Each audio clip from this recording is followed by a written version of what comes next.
पिता तपाईँलाई धन्यवाद छ। महिमा अनि प्रशंसा तपाईँको भएको होस्। ईश्वरको पिता तपाईँलाई नै आजको यस दिनलाई दिनुभएको नै तपाईँलाई धन्यवाद दिन्छु। किनभने तपाईँले नै दिनुभएको सास प्रश्वास हो, तपाईँले दिनुभएको जीवन हो, तपाईँले दिनुभएको म एक सृष्टि हुँ पिता, तपाईँलाई धन्यवाद छ। तपाईँको महिमा होस् प्रभु। यस ठाउँ देख्न तपाईँले मलाई जीवित राख्नुभएको नै तपाईँलाई धन्यवाद छ। तपाईँको महिमा भएको होस्। हालेलुया प्रभु, तपाईँलाई धन्यवाद छ।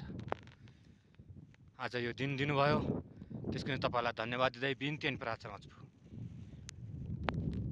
तपाईँले सिर्जना भएको यस हरेक चिज असल छन्, हरेक चिजले तपाईँको महिमा दर्शाउँछ पिता, तपाईँलाई धन्यवाद छ। हरेक पहाड कन्दराहरूमा तपाईँलाई नै महिमा चढाउँछन्। यी प्रत्येक पहाडहरू तपाईँले सिर्जना भयो, त्यसको निम्ति तपाईँलाई धन्यवाद छ। खोला नालाहरू हरेक चिज, बगर समथल पहाड हिमाल हरेक चिज तपाईँको सृष्टि हुन्, तपाईँको महिमाको निम्ति बनाउनु भएको नि तपाईँलाई धन्यवाद छ। धन्यवाद दिन्छु पिता, तपाईँलाई धन्यवाद छ। हालेलुया, स्तुति होस् प्रभु, महिमा